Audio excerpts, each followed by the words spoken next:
Hello friends, welcome back to active mind biology based on class 11th and 12th NCERT के इस series में हम continue कर रहे हैं रिप्रोडक्टिव हेल्थ चैप्टर को। और यहाँ पे पिछले वीडियो में काफ़ी कुछ हम जो है डिस्कस कर चुके हैं, जहाँ पे हमने आपको बताया रिप्रोडक्टिवली हेल्दी होना क्या होता है, रिप्रोडक्टिव हेल्थ के प्रॉब्लम्स क्या हैं, स्ट्रेटजी क्या क्या होनी चाहिए। उसके बाद यहाँ पे हमने देखा जो है जो आरसीएस है इसके ऑब्जेक्टिव क्या हैं। उसके बाद यहाँ पे मतलब कोई भी जो प्लान या प्रोग्राम होता है उसका सक्सेसफुली इम्प्लीमेंटेशन कैसे किया जा सकता है, इसको भी हमने देखा। उसके बाद ये जो है एमनियोसिंथेसिस, सहेली ड्रग के बारे में। उसके बाद पॉपुलेशन एक्सप्लोजन, जहाँ पे हमने आपको जो है पॉपुलेशन, डेमोग्राफी और यहाँ पे अलग अलग डाटा बताया, इंडिया का, वर्ल्ड का, ये सारी चीज़ें जो है हम डिस्कस कर चुके हैं। उसके बाद देखिए हमने पढ़ा जो है पॉपुलेशन एक्सप्लोजन के क्या क्या रीजन हो सकते हैं, पॉपुलेशन ग्रोथ जो है किस किस बातों पर डिपेंड करता है, और यहाँ पे क्या ऐसे मतलब स्टेप होने चाहिए जिसके थ्रू हम पॉपुलेशन को कम कर सकें या फिर जो है थोड़ा मतलब जो ये एक्सप्लोजन हो रहा है उसको ओवरकम कर सकें।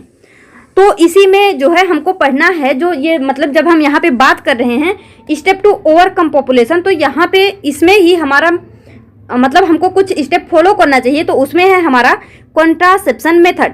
तो यहाँ पे जो है पॉपुलेशन को किस तरह से कंट्रोल किया जाए, सबसे पहले यहाँ पे आता है कॉन्ट्रासेप्शन मेथड।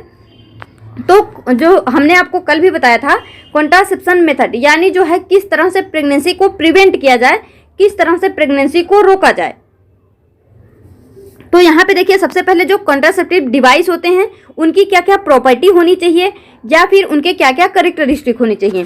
तो यहाँ पे प्रॉपर्टी ऑफ आइडियल कॉन्ट्रासेप्टिव्स, तो यहाँ पे ये कैसा होना चाहिए, यूजर फ्रेंडली होना चाहिए, ईजिली अवेलेबल होना चाहिए, effective and reversible with no और लीस्ट साइड इफेक्ट, यानी इसके बहुत ही कम साइड इफेक्ट होने चाहिए। तो ये तीनों पॉइंट याद रखना, ये एनसीईआरटी में मेंशन है।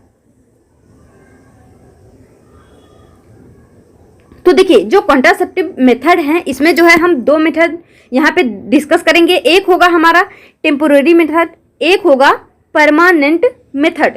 तो जो टेम्पोररी मेथड है यहाँ पे सबसे पहला जो मेथड है वो है नेचुरल मेथड ऑफ कंट्रासेप्शन, यानी नेचुरली कैसे किस तरह से प्रेगनेंसी को प्रिवेंट किया जा सकता है, किस तरह से रोका जा सकता है, किस तरह से प्रेगनेंसी को नेचुरली जो है अवॉइड किया जा सकता है। तो देखिए यहाँ पे ये जो नेचुरल मेथड है ये किस प्रिंसिपल पर काम करता है, work on principle of avoiding chances of ovum and sperm meeting. यानी जो नेचुरल मेथड है यहाँ पे ये इसका ये प्रिंसिपल है कि किसी भी तरह से ओवम और स्पर्म की जो मीटिंग है वो ना होने पाए, यानी ओवम और स्पर्म जो है आपस में ना मिलने पाए, ऐसा यहाँ पे होना चाहिए। तो यहाँ पे जो है हम अलग अलग जो है मेथड पढ़ेंगे। तो सबसे पहले जो सबसे पहला मेथड है वो है हमारा रिदम मेथड, या फिर इसी को हम बोलते हैं सेफ पीरियड, इसी को हम बोलते हैं पीरियोडिक एब्स्टिनेंट, या फिर इसी को हम बोलते हैं कैलेंडर मेथड। तो ये सारे जो नेम है ये सेम नेम है, आपको किसी भी नाम से जो है यहाँ पे पूछा जा सकता है। तो याद रखना इसी को मतलब हम ये rhythm method, safe period, periodic abstinent या फिर कैलेंडर मेथड, तो ये सारी चीज़ें सेम हैं। उसके बाद देखिए यहाँ पे जो सेकेंड है वो क्या है, विड्रॉल मेथड या फिर क्वाइटस इंटरप्शन, जिसके बहुत ही हाई चांस होते हैं इसके फेल्योर के, यानी यहाँ पे बहुत ही कम चांस होता है कि प्रेगनेंसी अवॉइड हो पाएगा। तो इसको भी याद रखना। यहाँ पे थर्ड क्या है, लैक्टेशन एमेनोरेजिया। तो यहाँ पे क्या होता है, ये तीन मेथड होते हैं हमारे नेचुरल मेथड में। तो अब यहाँ पे देखिए सबसे पहले रिदम मेथड क्या है या फिर सेफ पीरियड या फिर पीरियोडिक एब्स्टिनेंट क्या है। तो सबसे पहले यहाँ पे देखना जो लाइफ ऑफ स्पर्म होता है वो होता है life of sperm after ejaculation in vagina, यानी जब इजाकुलेशन हो जाता है वेजाइना में स्पर्म का तो उसकी लाइफ कितने दिन की होती है, 3 डेज यानी 3 दिन की। और जो ओवा होती है आफ्टर ओवुलेशन, तो यहाँ पे ये होता है 1 डे, यानी 1 दिन का यहाँ पे लाइफ इसका होता है। फिर यहाँ पे जो आता है मेंस्ट्रुअल साइकिल, तो मेंस्ट्रुअल साइकिल के बारे में हमने तो पढ़ चुका है, मतलब हमने पढ़ लिया है। तो यहाँ पे जो मेंस्ट्रुअल साइकिल होती है, तो देखिए यहाँ पे जो भी डाटा दिया गया है ये हमारे एनसीईआरटी में मेंशन है, तो हम इसी को पढ़ेंगे। लेकिन यहाँ पे जो इस तरह से दिया हुआ है 28 + -2, तो ये मतलब कुछ भी फिक्स नहीं होता है। आजकल इतने मतलब खान पान में वेरिएशन हो गए हैं, तो ये जो मेंस्ट्रुअल साइकिल है ये 28 + -2 के बेस पे रह ही नहीं गया है, पर्सन टू पर्सन ये वेरी करता है। तो ये मेथड जो है नेचुरल तो है लेकिन इसमें मतलब कुछ भी कहा नहीं जा सकता कि प्रेगनेंसी अवॉइड होगी कि नहीं होगी। तो सबसे पहले जो मेंस्ट्रुअल साइकिल है वो 28 ± 2 डेज की है। अब यहाँ पे जो है ओवुलेशन हुआ। ओवुलेशन कब होता है? 14 डेज पे। ये हमने आपको जो है बताया हुआ है मेंस्ट्रुअल साइकिल पढ़ाते समय। तो यहाँ पे क्या है, 14 डे पे मतलब जो है ओवुलेशन यहाँ पे होता है। तो जब हम 14 डे के +2 यानी 16 डे की बात करें और यहाँ पे -2 यानी 14 दिन से 2 दिन बाद और 2 दिन पहले, तो 2 दिन पहले की बात करें यानी 12th डे और यहाँ पे 2 दिन बाद यानी 16th डे। तो अब यहाँ पे मान लीजिए जब ओवुलेशन हो गया तो यहाँ पे मान लीजिए स्पर्म जो है वेजाइना में इंटर किया कौन से दिन? 10वें दिन यानी 10th डे। यहाँ पे जब स्पर्म जो है यहाँ पे इंटर करेगा तो हम क्या बोलेंगे? हमने आपको बताया जो स्पर्म का जो लाइफ साइकिल है वो 3 डेज का है। तो 10, 11, 12 यानी अभी यहाँ पे क्या होगा? प्रेगनेंसी होगा। लेकिन मतलब 10th डे के पहले यानी बिफोर 10th डे यहाँ पे ये जो पीरियड है उसको हम क्या बोलेंगे? वो है सेफ पीरियड। उसके बाद देखिए मान लीजिए 17 मतलब यहाँ पे 17 डे यानी 17वें दिन क्या होगा? अगर मान लीजिए अब यहाँ पे जो है स्पर्म इंटर करता है वेजाइना में तो क्या होगा? यहाँ पे जो ओवा है उसकी लाइफ साइकिल कितने दिन की है? 1 डे की। तो अभी तो वो ओवा यहाँ पे 17वें दिन तो होगा ना। तो यहाँ पे अगर स्पर्म आएगा तो ओवा और स्पर्म की मीटिंग हो जाएगी यानी यहाँ पे फर्टिलाइजेशन होगा। और यहाँ मतलब 12वें दिन 17वें दिन दोनों दिन यहाँ पे क्या होगा? फर्टिलाइजेशन होगा। तो यहाँ पे याद रखना 17वें दिन के बाद और 10वें दिन के पहले यहाँ पे ये जो पीरियड होता है वो सेफ पीरियड माना जाता है। लेकिन याद रखना ये जो है डाटा हमारा पूरा NCERT का है और ये मतलब अभी जो जिस तरह की लाइफ हो गई है इसमें ये जो है पर्सन टू पर्सन वेरी करता है। तो इसको जो है आप याद रखना। अब यहाँ पे देखिए बैरियर मेथड।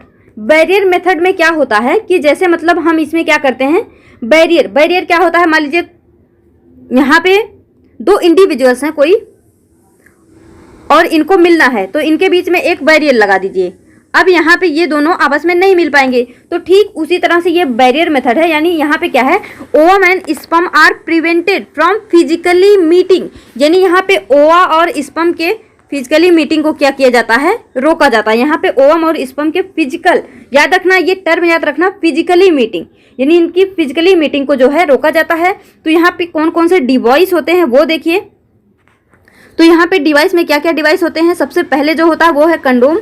तो ये जो है यहाँ पे जो कंडोम होते हैं वो एक तो मेल कंडोम होता है और एक होता है फीमेल कंडोम जिसको हम बोलते हैं फेम सील्ड।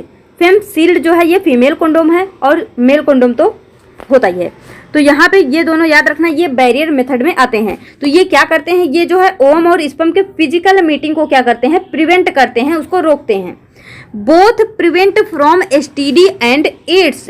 तो याद रखना आपसे पूछा जाएगा कौन सा मतलब बैरियर, कौन सा यहाँ पे कॉन्ट्रासेप्टिव डिवाइस है जो कि यहाँ पे STD और एड्स को प्रिवेंट करता है यानी सेक्सुअली ट्रांसमिटेड डिजीज और जो एक्वायर्ड इम्यूनोडिफिशिएंसी सिंड्रोम है यानी इन चीज़ों को प्रिवेंट करने वाला कौन सा यहाँ पे कॉन्ट्रासेप्टिव डिवाइस है? तो याद रखना कंडोम, चाहे वो मेल कंडोम हो या फिर फीमेल। और इनका जो नेचर होता है ये कैसे होते हैं? इरिवर्सिबल यानी इनको एक बार यूज करने के बाद दोबारा यूज नहीं किया जा सकता। तो याद रखना इरिवर्सिबल होते हैं। उसके बाद यहाँ पे कुछ और एग्जाम्पल होते हैं जैसे यहाँ पे सर्विकल कैप हो गया, डायफ्राम हो गया, वाल्ट हो गया। तो ये सारी चीज़ें क्या होती हैं? रीयूजेबल यानी इनको एक के बाद दोबारा भी यूज किया जा सकता है। तो ये तीनों क्या होते हैं? रीयूजेबल यानी इनको पुनः दोबारा जो है यूज किया जा सकता है। लेकिन जो कंडोम होते हैं ये इरिवर्सिबल होते हैं, इनको दोबारा यूज नहीं किया जा सकता। तो याद रखना अगर आपसे पूछे बैरियर मेथड में, नेचुरल मेथड में मतलब किसका क्या एग्जाम्पल है तो एग्जाम्पल याद रखना। तो बैरियर मेथड में क्या क्या हो गया? कंडोम हो गया, सर्विकल कैप हो गया, डायफ्राम हो गया, वाल्ट हो गया। उसके बाद देखिए यहाँ पे आता है केमिकल मेथड। यानी सबसे पहले तो हमने देखा किस तरह से नेचुरली प्रेगनेंसी को प्रिवेंट किया जा सकता है, अवॉइड किया जा सकता है। उसके बाद हमने देखा कि बैरियर मेथड से किस तरह से प्रेगनेंसी को अवॉइड किया जा सकता है। अब हमको देखना है यहाँ पे केमिकल मेथड यानी केमिकली कैसे किस तरह से मतलब जो है प्रेगनेंसी को प्रिवेंट किया जा सकता है, अवॉइड किया जा सकता है।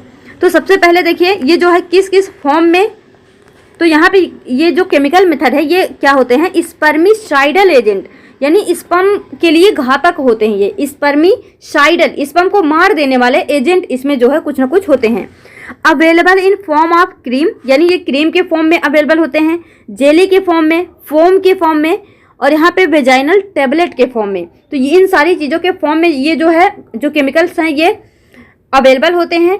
कंटेन केमिकल्स लाइक, यानी इसमें कौन कौन से केमिकल होते हैं तो याद रखना, citric acid, boric acid, zinc sulphate, ये सारी मतलब इस तरह के यहाँ पे केमिकल हो सकते हैं, citric acid, boric acid, zinc sulphate. तो याद रखना आपसे पूछा जा सकता है जो केमिकल मेथड होते हैं उसमें कौन से केमिकल्स होते हैं, तो केमिकल का नाम याद रखना, ये citric acid, boric acid, zinc sulphate. और अगर आपसे पूछे ये किस रूप में प्रेजेंट होते हैं तो याद रखना, क्रीम के रूप में, जेली के रूप में, फोम के रूप में, वेजाइनल टेबलेट के रूप में, मतलब कई तरह के ये आते हैं। और यहाँ पे इनका फंक्शन क्या होता है, kill the sperm bye disrupting the membrane, यानी यहाँ पे ये जो केमिकल्स होते हैं ना, सिट्रिक एसिड, बोरिक एसिड, ये सब क्या करते हैं, स्पर्म के मेम्ब्रेन को ही डिस्टर्ब कर देते हैं, उसको किल कर देते हैं। तो इसको याद रखना यहाँ पे जो है, इसी वजह से हम इसको क्या बोल रहे हैं, स्पर्मिसाइडल एजेंट। आपको अगर पता हो, आप जो है इंग्लिश में पढ़ते भी होंगे, CID, साइड यानी बोलते हैं कि मतलब किसी को मार देना, किल कर देना, तो स्पर्मिसाइडल यानी स्पर्म को मार देना। अब ये जो केमिकल मेथड है इसी में हम पढ़ते हैं IUD यानी इंट्रा यूटेराइन डिवाइस। तो इंट्रा यूटेराइन डिवाइस में क्या क्या आता है इसके बारे में यहाँ पे हम देखते हैं। तो सबसे पहले देखिए, इंसर्टेड बाय डॉक्टर्स और expert nurses in the uterus through vagina, यानी जो ये IUDs होता है, इंट्रा यूटेराइन डिवाइसेस होते हैं, इनको जो है कोई खुद यूज नहीं कर सकता। यहाँ पे आपको किसी न किसी नर्स की, किसी न किसी डॉक्टर की ज़रूरत आपको पड़ेगी और इसको किस तरह से जो है वेजाइना के थ्रू यूटरस में जो है इंसर्ट किया जाता है। जो IUDs होते हैं इनको वेजाइना के थ्रू यूटरस में जो है इंसर्ट किया जाता है, वो भी डॉक्टर या फिर नर्स के द्वारा। सेकेंड पॉइंट यहाँ पे क्या है, IUDs यानी intra uterine devices increase phagocytosis of sperm within uterus and the copper ion released suppress sperm motility and the fertilizing capacity of sperm, यानी ये जो IUD होते हैं, यहाँ पे अभी इसके हम एग्जांपल देखेंगे।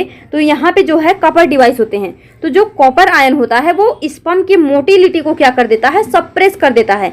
सप्रेस करना यानी रोक देना, और अगर स्पर्म की मोटिलिटी रुक जाएगी तो स्पर्म को मारना आसान हो जाएगा। तो यहाँ पे क्या है, स्पर्म को जब मार देंगे तो जो फैगोसिटिक सेल होते हैं उसको खा जाएंगे। तो यहाँ पे क्या है, IUDs increases phagocytosis of sperm, यानी यहाँ पे ये स्पर्म के फैगोसाइटोसिस को क्या करते हैं, इंक्रीज करते हैं विद इन यूटेरस यानी यूटेरस के अंदर में, and the copper ion release, और जो कॉपर आयन होता है, अब यहाँ पे तो हम केमिकल मेथड पढ़ ही रहे हैं, तो केमिकल्स में मतलब एसिड हो गए, कॉपर आयन हो गया, ये सारी चीज़ें जो है केमिकल में ही तो आते हैं। तो जो कॉपर आयन होता है वो स्पर्म के मोटिलिटी को क्या करता है, सप्रेस कर देता है, and the fertilising capacity of sperm, और जो है जो स्पर्म होता है उसके फर्टिलाइजिंग कैपेसिटी को भी क्या कर देता है, सप्रेस कर देता है, यानी उसको स्लो कर देता है। तो यहाँ पे स्पर्म, यहाँ पे जो है फर्टिलाइजेशन नहीं हो पाता। अब यहाँ पे नेक्स्ट पॉइंट देखिए, IUDs are ideal contraceptive for female who want to delay pregnancy और स्पेस चिल्ड्रन, यानी जो IUDs होता है वो एक आइडियल कॉन्ट्रासेप्टिव माना जाता है फीमेल्स के लिए। तो याद रखना ये जो IUDs है ये फीमेल के लिए ही होता है, मतलब तभी तो हम पढ़े यहाँ पे, ये मतलब वेजाइना के थ्रू यूट्रस में इंसर्ट किया जाता है। तो ये मेल के केस में नहीं होता, ये फीमेल के लिए होता है। मतलब ऐसे फीमेल्स जिनको प्रेगनेंसी अभी नहीं चाहिए, मतलब डिले करनी प्रेगनेंसी, या फिर दो बच्चों के बीच में मतलब स्पेस चाहिए उनको, तो यहाँ पे ये जो IUDs है ये उनके लिए आइडियल कॉन्ट्रासेप्टिव हो सकता है। Most widely accepted method of contraception in India, और ये इंडिया में सबसे ज़्यादा मोस्ट वाइडली जो है एक्सेप्टेड मेथड है, यानी लोगों के द्वारा जो है बहुत ज़्यादा इसको अपनाया जाता है। पर याद रखना, कंडोम को छोड़ के जितने भी कॉन्ट्रासेप्टिव डिवाइस होते हैं सबके कहीं ना कहीं साइड इफेक्ट होते ही होते हैं, तो साइड इफेक्ट से बचना बहुत ज़रूरी है। तो इन सब बातों को जो है आप याद रखना। अब यहाँ पे देखिए जो टाइप ऑफ IUDs है यानी इंट्रा यूटेराइन डिवाइसेस हैं, इनके कई सारे टाइप्स होते हैं। तो यहाँ पे सबसे पहले है नॉन मेडिकेटेड IUDs, जैसे यहाँ पे लिप्पे लूप्स हो गया। फिर यहाँ पे कॉपर रिलीजिंग IUDs, यहाँ पे कॉपर आई, कॉपर 7, मल्टी लोडेड 375, ये सारी चीज़ें यहाँ पे हैं जो कि कॉपर रिलीजिंग IUDs हैं। उसके बाद यहाँ पे hormone releasing intra uterine devices, जहाँ पे प्रोजेस्टेरॉन एंड LNG-20 के बारे में जो है हम पढ़ते हैं। तो याद रखना जो IUDs हैं इंट्रा यूटेराइन डिवाइसेस हैं, इसके बारे में तो हमने पढ़ लिया। हमने क्या क्या पढ़ा कि ये जो है खुद से इंसर्ट नहीं किए जा सकते हैं, यानी किसी ना किसी एक्सपर्टी की ज़रूरत यहाँ पे पड़ेगी, चाहे वो डॉक्टर हो, नर्स हो, किसी की भी। और ये फीमेल के लिए बहुत ही अच्छा माना जाता है। और यहाँ पे जो कॉपर होता है वो जो है स्पर्म की मोटिलिटी को सप्रेस कर देता है और हमारे इंडियंस के द्वारा वो जो है बहुत ही वाइडली एक्सेप्ट किया जाता है। तो ये सारी चीज़ें हमने पॉइंट पढ़ा। उसके बाद हम यहाँ पे देख रहे हैं जो इंट्रा यूटेराइन डिवाइसेस होते हैं उनके टाइप्स होते हैं। टाइप्स में क्या क्या हो गया, non medicated, copper releasing, hormone releasing. तो ये इसके 3 टाइप हो गए। अब यहाँ पे देखिए ये जो copper releasing intra uterine devices हैं इनके बारे में हम क्या देखते हैं। तो देखिए जो copper releasing intra uterine devices हैं इनको हम क्या बोलते हैं, कॉमनली कॉल्ड कॉपर टीएस, यानी हम कॉमनली बोल देते हैं copper Ts. Have ionised copper with slowly diffuse at rate of some 50 U G per day. यानी यहाँ पे जैसे मान लीजिए जो हमारा वेजाइना होता है, वेजाइना में जो है कॉपर को यहाँ पे कॉपर टी को इंसर्ट कर दिया गया। जब कॉपर टी को इंसर्ट कर देंगे तो उसमें जैसे क्या होता है, वहाँ पे कुछ मात्रा होता होगा, मतलब कुछ मात्रा होता है, यानी उसकी कुछ क्वांटिटी होती है कॉपर की। तो वहाँ से 50 यूजी मतलब 50 माइक्रोग्राम जो है पर डे वहाँ से यूज होता है कॉपर। और कॉपर करता क्या है, स्पर्म की मोटिलिटी को सप्रेस करता है। तो यहाँ पे याद रखना, has local anti fertility effect bye release of toxic, यानी ये एक टॉक्सिक रिलीज करता है जिसको हम बोलते हैं साइटोकाइनिन। ये क्या करता है, यही जो है स्पर्म की मोटिलिटी को सप्रेस करता है। And ability to fertilise ovum, और मतलब जो स्पर्म की एबिलिटी होती है ओवम को फर्टिलाइज करने की, उसको भी क्या करता है, सप्रेस करता है। तो याद रखना, ये मात्रा याद रखना कि जो है यहाँ पे 50 माइक्रोग्राम पर डे जो है कॉपर यूज होता है। जैसे मान लीजिए अब यहाँ पे 300 यहाँ पे हम क्या कर रहे हैं, किसी को 300 वहाँ पे माइक्रोग्राम कॉपर लगा दिया गया है, इंसर्ट कर दिया गया वेजाइना में। तो यहाँ पे 50-50 जो है यूज होता रहेगा, पर डे 50-50 यूज होगा। तो जब तक कॉपर वहाँ पे रहेगा वेजाइना के अंदर, जब तक उसकी क्वांटिटी रहेगी तब तक कोई भी प्रेगनेंसी नहीं होगी। तो यहाँ पे यही इसका जो है मसला है। तो यहाँ पे इसके एग्जाम्पल क्या क्या होते हैं, copper T 200, multiloaded copper T 250, multiload copper T 375, copper T 380, copper 7। तो इसको जो है याद रखना, ये सारे इसके एग्जाम्पल हैं। कॉपर सबके आगे लगा है तो आप वैसे भी बता ले जाएंगे कि ये जो है copper releasing intra uterine devices होते हैं। उसके बाद देखिए यहाँ पे क्या है, hormone releasing intra uterine device, यानी कुछ ऐसे इंट्रा यूटेराइन डिवाइसेस जो कि हार्मोन्स रिलीज करते हैं, एक्ट एज इमरजेंसी कॉन्ट्रासेप्टिव, और इनको हम इमरजेंसी कॉन्ट्रासेप्टिव की तरह जो है यूज करते हैं। अब यहाँ पे देखिए सबसे पहले जो है यहाँ पे एक तो होता है प्रोजेस्टेरोन आईयूडी, यानी प्रोजेस्टेरोन जो hormone releasing intra uterine device है। यहाँ पे सबसे पहला है progesterone intra uterine device, second है यहाँ पे लेवोनोरजेस्ट्रेल इंट्रा यूटेराइन डिवाइस। तो जो प्रोजेस्टेरोन इंट्रा यूटेराइन डिवाइस है वहाँ पे क्या है, प्रोजेस्टा सर्ट, यानी प्रोजेस्टा सर्ट। और यहाँ पे जो लेवोनोरजेस्ट्रेल इंट्रा यूटेराइन डिवाइस है यहाँ पे क्या है, LNG-20। और दोनों में ही क्या होता है यहाँ पे, प्रोजेस्टेरोन, क्या होता है, प्रोजेस्टेरोन। अब यहाँ पे देखिए ये किस तरह से जो है वर्क करता है। तो सबसे पहले जो है hormone releasing intra uterine device में इसके एग्जाम्पल याद रखना। उसके बाद देखिए these make the uterus unsuitable for, यानी जो प्रोजेस्टेरोन पाया जा रहा है इनमें, ये करता क्या है, ये जो है अनसुटेबल बनाता है यूट्रस को। किन किन चीज़ों के लिए, इम्प्लांटेशन के लिए, चेंजेज इन सर्विकल म्यूकस, यानी यहाँ पे जो सर्विकल म्यूकस है उसमें जो है ये चेंज करता है, एंड ओव्यूलेशन, यानी यहाँ पे ओव्यूलेशन ना हो, और यहाँ पे इनसफिशिएंट ल्यूटियल एक्टिविटी, यानी जो प्रोजेस्टेरोन है ये क्या करता है, यूट्रस को अनसुटेबल बना देता है। जैसे मान लीजिए अगर यूट्रस सुटेबल होगा तो इम्प्लांटेशन होगा, और यहाँ पे सर्विकल म्यूकस सब कुछ मतलब ओव्यूलेशन होगा, सारी चीज़ें अच्छे से होंगी, यानी फर्टिलाइजेशन होगी। लेकिन हमको तो यहाँ पे प्रेगनेंसी अवॉइड करनी है, यानी किसी ना किसी तरह से यहाँ पे फर्टिलाइजेशन को रोकना है। तो फर्टिलाइजेशन को रोकने के लिए यहाँ पे क्या करना होगा, यहाँ पे किसी तरह से जो है अब यहाँ पे हम hormones releasing intra uterine device पढ़े हैं, यानी यहाँ पे हार्मोन्स के थ्रू किसी ना किसी तरह से यहाँ पे क्या करना होगा, हार्मोन्स के थ्रू हमारे मतलब यूट्रस में कुछ ना कुछ चेंज लाना पड़ेगा, उसको अनसुटेबल बनाना पड़ेगा ताकि यहाँ पे प्रेगनेंसी ना हो। तो यहाँ पे देखिए क्या क्या है, ये जो प्रोजेस्टेरोन है ये क्या करता है, यूट्रस को अनसुटेबल बनाता है इम्प्लांटेशन के लिए, यानी ये इतना अनसुटेबल कर देता है ताकि यहाँ पे कोई भी इम्प्लांटेशन ना हो, सर्विकल म्यूकस में मतलब चेंज हो जाए, यहाँ पे ओवुलेशन ना हो और जो ल्यूटियल एक्टिविटी हो वो भी क्या हो, पर्याप्त मात्रा में ना हो। तो अब यहाँ पे देखिए किस तरह से ये फंक्शन करता है, इसके बारे में यहाँ पे हम देखते हैं। तो सबसे पहले मान लीजिए ये क्या है हमारा, यहाँ पे क्या है, ये है यूट्रस, इस तरह से ये यूट्रस है। उसके बाद हम आपको दिखाते हैं किस तरह से ये, जैसे मान लीजिए इस तरह से यहाँ पे जो है इसको इंसर्ट कर दिया गया। ये जो इंट्रायूटेराइन डिवाइस है इसको इस तरह से जो है हमारे यूट्रस में सेट कर दिया गया है। अब यहाँ पे क्या होगा, जो कॉपर होगा, जो हॉर्मोन्स होंगे, जैसे मान लीजिए जो कॉपर डिवाइस हमने पढ़ा वो भी इसी तरह से होता है, जो कॉपर टी होता है, देखिए ये टी शेप का है, तो इसी तरह से उसको भी इंसर्ट किया जाता है। और यहाँ पे जो हॉर्मोन्स रिलीजिंग इंट्रायूटेराइन डिवाइस हैं वो भी इसी तरह से फंक्शन करते हैं। तो देखिए यहाँ पे क्या हुआ, हम बोल रहे हैं कि हमारे पास ऐसा डिवाइस है जिनमें हार्मोन्स है और वो हार्मोन्स क्या है, प्रोजेस्टेरोन। तो जो प्रोजेस्टेरोन है, जब यहाँ पे जो हार्मोन्स है तो इनमें बहुत ज़्यादा मात्रा में प्रोजेस्टेरोन है, तो जब यहाँ पे प्रोजेस्टेरोन की मात्रा बढ़ेगी, यानी increase progesterone in blood before fertilisation, तो यहाँ पे क्या होगा, inhibit secretory ability and motility of fallopian tube. यहाँ पे जो फैलोपियन ट्यूब होता है इसकी मोटिलिटी क्या होगी और जो सिक्रीटरी एबिलिटी होगी वो इनहिबिट हो जाएगी, रुक जाएगी।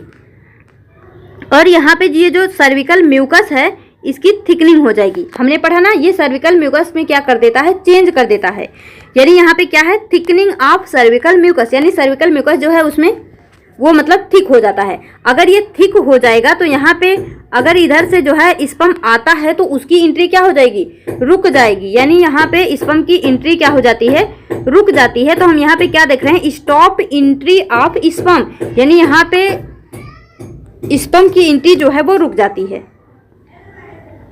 तो अब यहाँ पे देखिए, जब यहाँ पे जो है मोटिलिटी सप्रेस हो गई फैलोपियन ट्यूब की, इनहिबिट सिक्रीशन ऑफ GnRH यानी गोनेडोट्रोपिन रिलीजिंग हार्मोन, यहाँ पे उसका भी सिक्रीशन क्या हो गया, इनहिबिट हो गया।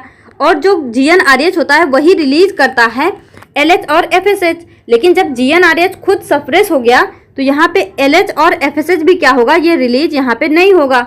और LH क्या करता है, ओवुलेशन करवाता है, मेंटेन करता है कॉर्पस ल्यूटियम को। अगर LH ही नहीं है तो ओवुलेशन भी नहीं होगा और यहाँ पे कॉर्पस ल्यूटियम भी मेंटेन नहीं होगा। उसी तरह से FSH क्या करता है, डेवलपमेंट ऑफ फॉलिकल, तो ये भी नहीं होगा। और यहाँ पे इंक्रीज एस्ट्रोजन, मतलब जो FSH होता है वो एस्ट्रोजन को इंक्रीज करता है, ये भी नहीं होगा। उसके बाद अगर एस्ट्रोजन इंक्रीज होता है तो क्या होता है, इंडोमेट्रियम की थिकनिंग होती है, लेकिन अब यहाँ पे इंडोमेट्रियम की थिकनिंग भी नहीं होगी। और अगर इंडोमेट्रियम की थिकनिंग नहीं होगी तो यहाँ पे जो है प्रिवेंट इम्प्लांटेशन, यानी जो इम्प्लांटेशन है वो भी नहीं होगा। तो हमको क्या करना है, इम्प्लांटेशन को रोकना ही तो है, हमको प्रेगनेंसी को अवॉइड करना है, हम चाह रहे हैं प्रेगनेंसी ना हो। तो इस तरह से ये जो है मैकेनिज्म काम करता है। एक हार्मोन प्रोजेस्टेरोन किस तरह से सारे मैकेनिज्म को ब्लॉक कर सकता है ये आप देख सकते हैं। अब यहाँ पे देखिए कुछ ऐसे डिवाइसेस होते हैं, कुछ ऐसे कॉन्ट्रासेप्टिव डिवाइस होते हैं जो कि ओरली लिए जाते हैं, यानी उनको हम चाहे अपने स्किन में जो है इंजेक्ट करके या फिर ओरल यानी माउथ के थ्रू जो है लेते हैं। तो देखिए ओरल कॉन्ट्रासेप्टिव पिल्स, इनको हम बोलते हैं ओरल कॉन्ट्रासेप्टिव पिल्स यानी OCP। अब तक हमने क्या पढ़ा, OCD यानी ओरल, सॉरी वो था हमारा, ये है हमारा ओरल कॉन्ट्रासेप्टिव पिल्स यानी OCPs, और वो था इंट्रायूटेराइन डिवाइस यानी IUDs, तो ये है OCPS।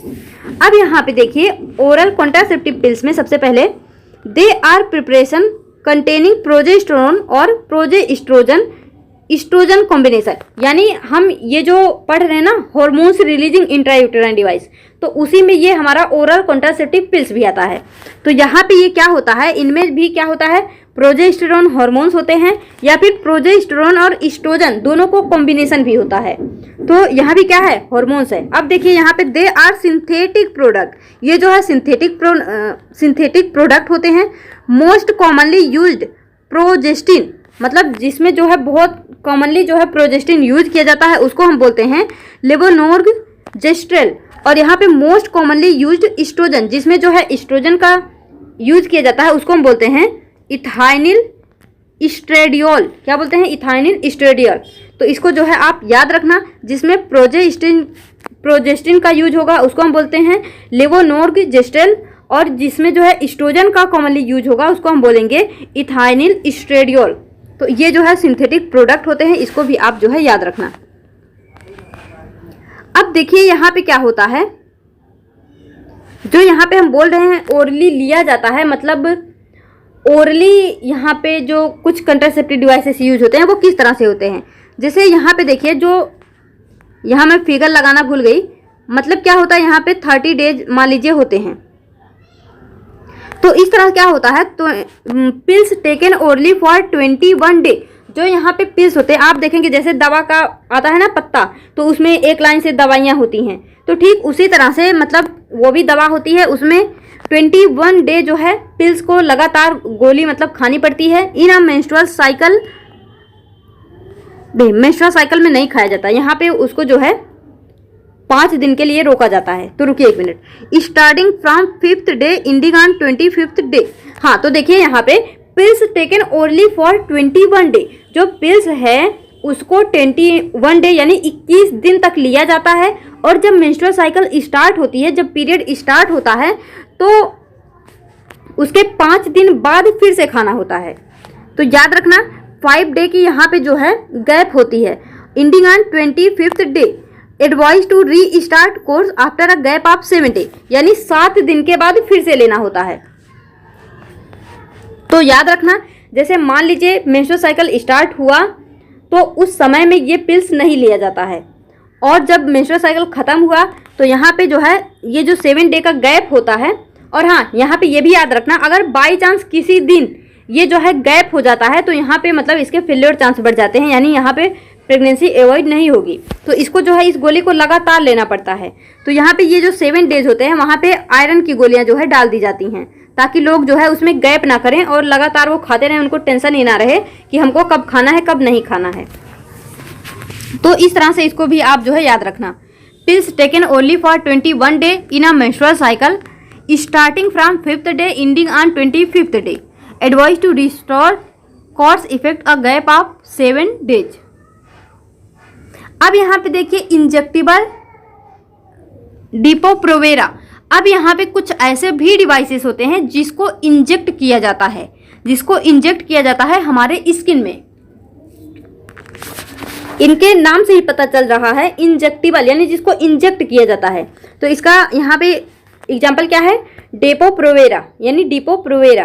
तो देखिए प्रोजेस्टेरोन एलोन और in combination with oestrogen can also be used by females as injection, यानी यहाँ पे जो प्रोजेस्टेरोन हम कभी जो है यूट्रस में उसको इंसर्ट करके यूज कर रहे हैं, कभी जो है हम गोलियों के रूप में उसको ओरली ले रहे हैं, कभी हम क्या कर रहे हैं उसी प्रोजेस्टेरोन को मतलब इंजेक्ट कर दे रहे हैं इंजेक्शन के रूप में। तो सब में क्या है, सब में हॉर्मोन्स है, और कौन सा, प्रोजेस्टेरोन। तो सारा कमाल यहाँ पे किसका है, प्रोजेस्टेरोन का। तो याद रखना, तो ये क्या होते हैं, इंजेक्टेबल, यानी इनको जो है इंजेक्शन के थ्रू जो है फीमेल में इंजेक्ट किया जाता है। They are depot medroxyprogesterone acetate, यानी डिम्पा, जिसको हम क्या बोलते हैं, डिम्पा। तो डिम्पा का ये जो है फुल फॉर्म याद रखना क्या है, डिपोट मेट्रोक्सी प्रोजेस्टेरोन एसिटेट। इसमें जो है ये क्या होते हैं, डिम्पा।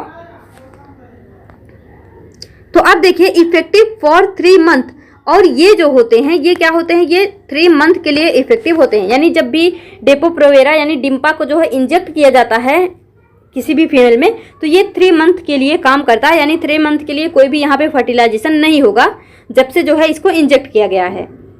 और यहाँ पे कुछ ऐसे भी होते हैं जिसको इम्प्लांट किया जाता है। तो देखिए they are progestin containing devices which are implanted subdermally, जिसको सबडर्मली यानी हमारे स्किन के नीचे जो है उसको लगाया जाता है, इम्प्लांट किया जाता है। For providing long term contraception, यानी ये जो मेथड है यहाँ पे 3 to 5 ईयर यानी 3 से 5 साल तक कोई भी प्रेगनेंसी का कोई भी खतरा नहीं है। लेकिन याद रखना इन सारी चीज़ों के जो है बहुत ही खतरनाक साइड इफेक्ट भी होते हैं। Norplant is progestin only contain levonorgestrel and these are inserted under skin of left upper arm 5 year, यानी यहाँ पे मान लीजिए जैसे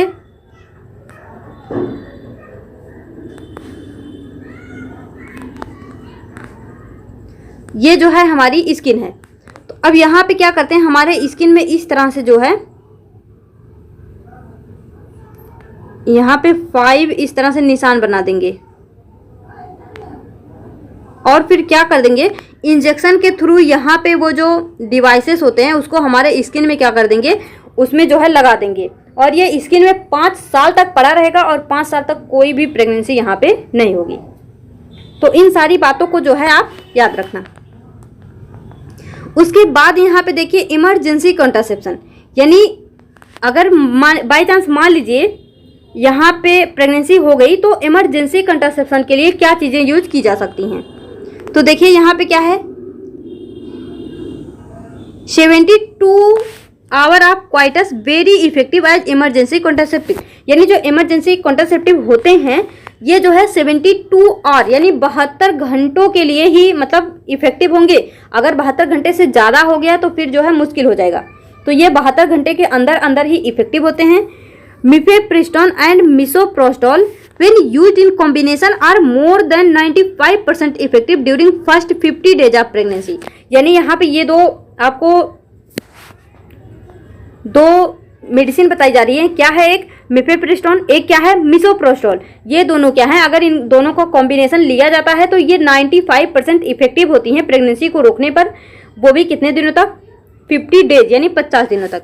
मिफेप्रिस्टोन यानी RU486 एंटीप्रोजेस्टोन, यानी जो प्रोजेस्टोन है ये उसके अंगेज काम करती हैं। Is a single pills treatment, it's has very high affinity for प्रोजेस्टोन receptor, ये जो है प्रोजेस्टोन रिसेप्टर से बहुत ही हाईली एफिनिटी इनकी होती है। अब यहाँ पे देखिए ये जो सारे मतलब यहाँ पे हमने कॉन्ट्रासेप्टिव डिवाइस पढ़े, चाहे वो जो है ओरली लिए जाते हो, चाहे उनको इम्प्लांट किया जाता हो, चाहे उनको इंजेक्ट किया जाता हो, या फिर जो है वो इंट्रायूटेराइन यानी हमारे यूट्रस में उनको इम्प्लांट किया जाता हो, इन सारे के सारे जो है डिवाइसेस के क्या होते हैं, कुछ ना कुछ साइड इफेक्ट होते हैं। और ये जो अभी हमने आपको बताया ना कि हमारे स्किन में जो है 5 पिल्स लगाए जाते हैं, 5 साल के लिए इफेक्टिव होते हैं, इनके तो बहुत ही खतरनाक यहाँ पे साइड इफेक्ट होते हैं। यहाँ तक कि ये मतलब ब्रेस्ट कैंसर और भी बहुत सारे कैंसर का कारण मतलब ये बनते हैं। तो इन सारी चीज़ों के बारे में हम पढ़ रहे हैं, हमको जानकारी होनी चाहिए। पर याद रखना यहाँ पे कॉन्डोम से बेहतर कोई भी यहाँ पे कॉन्ट्रासेप्टिव डिवाइस नहीं होता, इस बात को आप याद रखना। और वो क्या करते हैं, सेक्सुअली ट्रांसमिटेड डिजीज को भी प्रिवेंट करते हैं, चाहे वो फेमशील्ड हो यानी चाहे वो फीमेल कॉन्डोम हो या फिर मेल। लेकिन उसके अलावा इन दोनों के अलावा कोई भी यहाँ पे सेफ नहीं है, सबके कोई ना कोई साइड इफेक्ट होते हैं। तो साइड इफेक्ट में क्या क्या होता है, यहाँ पे नोजिया हो सकता है, एब्डोमिनल पेन हो सकता है, ब्रेक थ्रू ब्लीडिंग हो सकती है, इरेगुलर मेंस्ट्रुअल ब्लीडिंग हो सकती है, ब्रेस्ट कैंसर हो सकता है। तो ये सारी तो चीज़ें सिंपल हैं, नोजिया, एब्डोमिनल पेन और यहाँ पे लगातार ब्लीडिंग, और यहाँ पे मेंस्ट्रुअल ब्लीडिंग यानी जो मेंस्ट्रुअल साइकिल है ये भी जो है बिगड़ सकता है, उसका भी उसमें भी इरेगुलेशन आ सकता है, और ब्रेस्ट कैंसर तो होना ही होना है। अब यहाँ पे देखिए परमानेंट मेथड, यानी ये भी क्या होते हैं, ये भी सेफ होते हैं, मतलब अच्छे मेथड हैं। अगर मान लीजिए आपके पास 2 बेबी हैं तो कोई नहीं, परमानेंट मेथड जो है आपके लिए अच्छा माना जा सकता है, ये बहुत ही अच्छा है। तो देखिए यहाँ पे क्या हुआ, जैसे हमने आपको बताया ना कि जब इंदिरा गांधी का सरकार था तो यहाँ पे पॉपुलेशन एक्सप्लोजन हो रहा था, जनसंख्या विस्फोट, बहुत ही ज़्यादा मात्रा में पॉपुलेशन ग्रोथ हो रहा था। तो उन्होंने क्या किया, उन्होंने जो है वैसेक्टोमी करने का नियम निकाल दिया कि जो भी मिले सड़क पे उसको पकड़ के उसकी वैसेक्टोमी कर दो, यानी यहाँ पे उसके मतलब नसबंदी कर दो। तो ये नसबंदी क्या होता है, किस तरह से, इसके बारे में अभी हम यहाँ पे पढ़ने वाले हैं। तो उन्होंने ये बोला कि परमानेंटली ही काम तमाम कर दो, और उसमें जो बच्चे मतलब बहुत सारे लड़के ऐसे भी थे जो कि कुंवारे थे, उनका भी जो है वैसेक्टोमी कर दिया गया। तो इस तरह से मतलब ये ठीक है, अगर मतलब थोड़ा अनफेयर भी हो गया जो कि जिनकी शादी वगैरह नहीं हुई थी। तो देखिए यहाँ पे ये किस तरह से होता है, इसको हम देखते हैं। तो जो परमानेंट मेथड है इसको हम बोलते हैं स्टरलाइजेशन टेक्निक भी बोलते हैं, या फिर टर्मिनल मेथड भी इसको हम बोलते हैं। तो याद रखना, चाहे आपसे पूछे परमानेंट मेथड या फिर स्टरलाइजेशन टेक्निक, दोनों ही सेम है, या फिर टर्मिनल मेथड, तो ये सारे नेम जो है सेम है। Surgical intervention blocks gamete transport and thereby prevent contraception. यानी यहाँ पे क्या होता है, सर्जिकली जो है गैमीट को ब्लॉक कर दिया जाता है, गैमीट के इंटरवेंशन को क्या कर दिया जाता है, ब्लॉक कर दिया जाता है, रोक दिया जाता है। यहाँ पे फिगर तो हम भूल गए लगाना, कोई बात नहीं। These technique are highly effective but their reversibility is very poor. ये जो है जो टेक्निक है, ये परमानेंट मेथड जो है, ये बहुत ही हाईली इफेक्टिव होता है, यानी कारगर होता है। यहाँ पे कोई भी चांस नहीं है प्रेगनेंसी की, but their reversibility is very poor. और यहाँ पे क्या होता है, इनकी रिवर्सिबिलिटी बहुत ही पुअर होती है, यानी अगर एक बार वैसेक्टोमी हो गया तो हो गया, उसके बाद जो है मतलब कोई चाह कर भी यहाँ पे मतलब पेरेंट नहीं बन सकते हैं, वो कोई भी प्रेगनेंसी नहीं हो सकती है। तो ये बहुत ही हाईली इफेक्टिव है। अगर किसी के पास भी 2 बेबी है तो ये इजीली इसको करा सकते हैं। तो यहाँ पे जो है सर्जिकली जो है क्या किया जाता है, किस तरह से, तो देखिए वैसेक्टोमी, सबसे पहले वैसेक्टोमी पढ़ते हैं। तो यहाँ पे जो है वॉस डिफरेंस को जो है ब्लॉक किया जाएगा। परमानेंट कॉन्ट्रासेप्शन फॉर मेल्स, जो वैसेक्टोमी है ये मेल्स के लिए यूज होता है, जो ट्यूबेक्टोमी है ये फीमेल के लिए यूज होता है।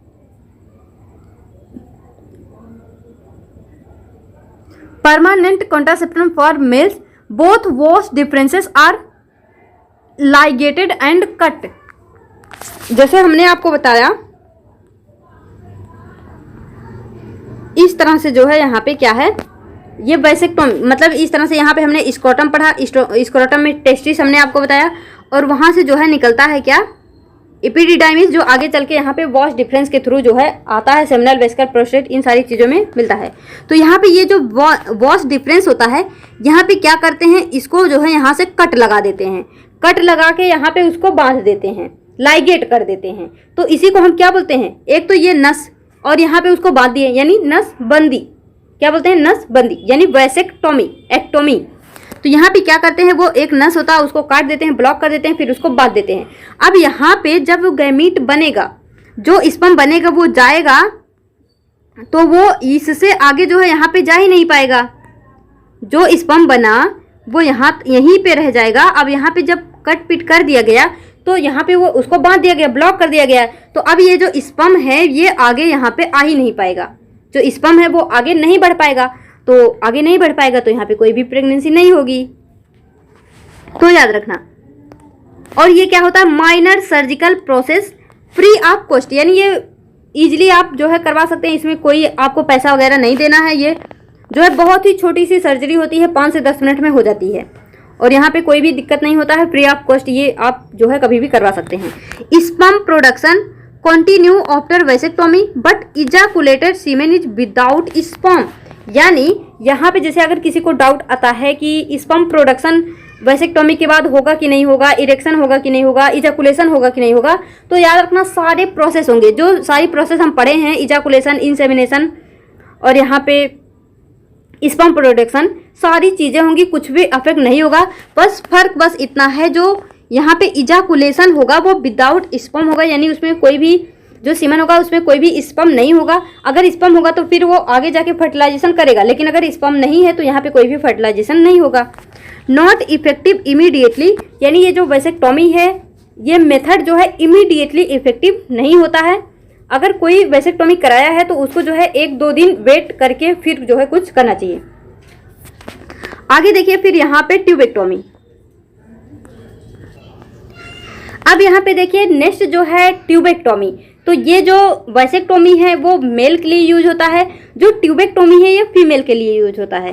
तो यहाँ पे देखिए permanent contraceptive method for female, small part of fallopian tube removed और टाइड अप, यानी यहाँ पे क्या किया जाता है, जैसे वहाँ पे हमने वॉस डिफरेंस को काटा और वहाँ पे कट लगा के उसको बांध दिया, टाइड कर दिया, मतलब टाइड अप कर दिया, उसको बांध दिया।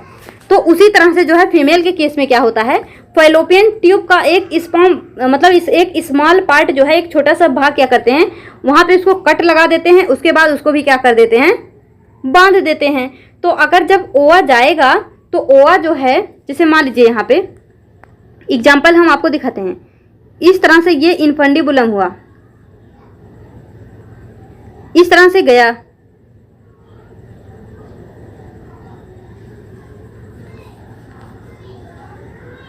इस तरह से कुछ हमारा यूट्रस है। अब यहाँ पे जो है, यहाँ पे क्या है, यहाँ से ओवरी से क्या हुआ, ओवा निकला, वो इन्फंडिबुलम में गया और ये जो है फैलोपियन ट्यूब, यहाँ से मान लीजिए कट लगा दिया गया और इसको बांध दिया गया। तो अब ओवा जाएगा तो, लेकिन इससे आगे क्या होगा, ओवा नहीं बढ़ पाएगा। अगर इससे आगे नहीं बढ़ पाएगा, अब यहाँ पे अगर स्पर्म आता है, सॉरी यहाँ पे स्पर्म भी जो आए, मतलब जो सीमन आएगा उसमें स्पर्म होगा ही नहीं। तो और यहाँ पे जो ओवा है, ओवा यहीं रह गया, ओवा आगे आएगा नहीं, तो यहाँ पे जो है प्रेगनेंसी कोई भी नहीं होगी। तो ये तो सिंपल सा मेथड है, तो याद रखना। परमानेंट कॉन्ट्रासेप्शन है जो ट्यूबेक्टोमी है फीमेल के लिए। यहाँ पे फैलोपियन ट्यूब का एक छोटा सा पार्ट जो है कट करके उसको टाइट अप कर दिया जाता है। इफेक्टिव इमीडिएटली, ये जो है तुरंत इमीडिएटली जो है इफेक्टिव होता है, लेकिन मेल के केस में जो है वो तुरंत इफेक्टिव नहीं होता, 2 से 3 दिन के बाद जो है यहाँ पे कुछ करना चाहिए, मतलब वो इमीडिएटली इफेक्टिव नहीं होता। मेंस्ट्रुअल साइकिल कंटिन्यू, यानी यहाँ पे ऐसा कुछ नहीं है, आपके मन में डाउट नहीं आना चाहिए कि अगर ट्यूबेक्टोमी हो गई तो मेंस्ट्रुअल साइकिल नहीं होगा, तो ऐसा कुछ नहीं है। मेंस्ट्रुअल साइकिल जो है प्रॉपर रन होता रहेगा। Release oocyte is destroy by phagocytes, यानी जो oocyte है जो रिलीज किया जाएगा, तो वो जब आगे नहीं बढ़ पाएगा तो वहीं पे उसको फैगोसाइट जो सेल होते हैं उसको खा जाएंगे, उसको नष्ट कर देंगे, उसको समाप्त कर देंगे। तो आई होप आपको ये दोनों समझ में आया होगा। यहाँ पे एक छोटा सा टर्म है MTP, यानी मेडिकल टर्मिनेशन ऑफ प्रेगनेंसी, इसको भी देख लीजिए। यहाँ पे क्या होता है, इंटरनेशनल और voluntary termination of pregnancy before full term is called medical termination of pregnancy, यानी MTP। और इंड्यूस्ड एबॉर्शन, यानी प्रेगनेंसी होने के बाद उसको मेडिकली टर्मिनेट कराना, यानी एबॉर्शन जिसको हम बोलते हैं, तो इसी को क्या नाम दिया जाता है, medical termination of pregnancy. Nearly 40 to 50 million MTP are performed in a year all over world, यानी संसार में, पूरे संसार में, पूरे वर्ल्ड में 40 से 50 मिलियन MTP जो है वो हर साल कराई जाती है, which account to 1/5 of total number of conceived pregnancy in a year, यानी 1/5 प्रेगनेंसी होती है। और यहाँ पे जो है 40 से 50 मिलियन मेडिकल टर्मिनेशन यहाँ पे करा दिया जाता है, यानी एबॉर्शन करा दिया जाता है। तो इसको जो है, इस डाटा को याद रखना। Government of India legalised MTP in 1971 with strict condition, यानी यहाँ पे क्या हुआ, जो मेडिकल टर्मिनेशन था, तो यहाँ पे लोग ना क्या करने लगे कि जैसे अगर फीमेल बेबी है तो उसको मारने के लिए, मतलब अगर फीमेल बेबी है तो उसको जो है एबॉर्ट करा देते थे। तो इस वजह से जो है गवर्नमेंट ऑफ इंडिया ने क्या किया, 1971 में मेडिकल MTP को क्या किया, यहाँ पे स्ट्रिक्टली, मतलब कंडीशन के साथ में जो है लीगलाइज कर दिया। सेफ ड्यूरिंग फर्स्ट ट्राइमेस्टर, यानी यहाँ पे मेडिकल टर्मिनेशन प्रेगनेंसी कराई कब जानी चाहिए, मतलब अगर कोई दिक्कत है आपको तो आप कराइए, लेकिन लोगों ने क्या किया, उसका मिस यूज करने लगा, जैसे एमनियोसेंटेसिस का मिस यूज करने लगे। तो ये कब सेफ होता है, तो first trimester, that means up to 12 week of pregnancy, यानी जब प्रेगनेंसी हुई तो उसके 12 वीक यानी 12 हफ्ते तक, तो जैसे 1 महीने में 4 हफ्ते, तो यानी 3 महीने के लिए, मतलब 3 महीने के अंदर अंदर एबॉर्शन करवाया जा सकता है। इसके बाद जो है second trimester abortion are very much riskier, यानी यहाँ पे अगर सेकेंड ट्राइमेस्टर में कोई एबॉर्शन कराने की सोचता है तो ये बहुत ही ज़्यादा रिस्की हो सकता है। तो इन सब पॉइंट को जो है आप याद रखना, आपके एग्जाम में कहीं से भी कोई भी क्वेश्चन जो है पूछा जा सकता है। तो आई होप फ्रेंड्स आपको ये सारी चीज़ें समझ में आई होंगी। नेक्स्ट वीडियो, लास्ट वीडियो होने वाला है हमारा सेक्सुअली ट्रांसमिटेड डिजीज, जहाँ पे हम जो है सेक्सुअली ट्रांसमिटेड डिजीज के बारे में पढ़ेंगे। और यहीं पे मैं आपको बताऊंगी, मैं आपको पढ़ाऊंगी आर्ट के बारे में, यानी ART, जहाँ पे हम पढ़ते हैं ART में, यानी test tube baby, in vivo fertilisation, in vitro fertilisation, इन सब चीज़ों के बारे में हम यहाँ पे कल की वीडियो में डिस्कस करेंगे। तो आपको वीडियो कैसा लगा, आपको सब कुछ समझ में आया या नहीं, कहीं कोई डाउट हो तो आप जो है कमेंट बॉक्स में लिख सकते हैं। आप अपना फीडबैक देना मत भूलना। इस वीडियो में यहीं तक, मिलेंगे अपने नेक्स्ट वीडियो में, तब तक के लिए all the best, be happy, be positive.